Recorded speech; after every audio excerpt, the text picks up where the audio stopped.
Hi, எல்லாருக்கும் வணக்கங்க.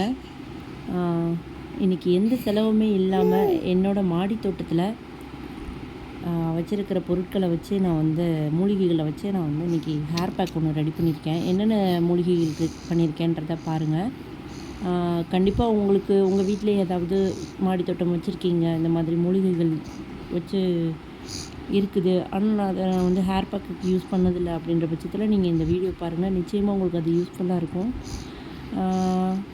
இது பார்த்திங்கன்னா உடம்புல இருக்கிற அத்தனை சூட்டையும் அமர்த்திடுங்க. நல்ல வீக் டேஸில் இல்லாமல் ஹாலிடேஸ் ஏதாவது இருந்ததுன்னா அந்த டைமில் நீங்கள் இதை யூஸ் பண்ணி பாருங்கள். நிச்சயமாக உங்களுக்கு வந்து ஒரு நல்ல ரிசல்ட்டு கிடைக்கும். இப்போ என்னென்னலாம் மூலிகைகள் நான் சேர்த்துருக்கேங்கிறத சொல்கிறேன். கொய்யா இலை, பொடுதலை, கேசவர்த்தினி, செம்பருத்தி, அதுக்கப்புறம்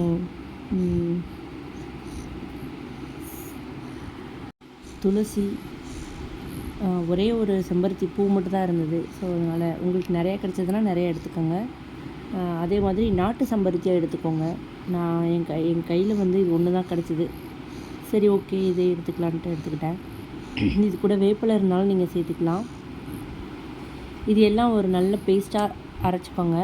இது கூடவே நான் நாள் நைட்டே வந்து வெந்தயம் ஊற வச்சிருந்தேன். ஸோ வெந்தயம் வந்து நல்லா ஊறி இருக்கும்போது அரைச்சிங்கன்னா கொஞ்சம் பேஸ்ட் கன்சிஸ்டன்சிக்கு வந்துடும். நல்லா அரைச்சிருங்க. கொஞ்சம் கூட திப்பாக இல்லாமல் நல்லா பேஸ்ட் மாதிரி அரைச்சிக்கிட்டிங்கன்னா கொஞ்சம் உங்களுக்கு தலையில் தடவுறதுக்கு கொஞ்சம் ஈஸியாக இருக்கும்.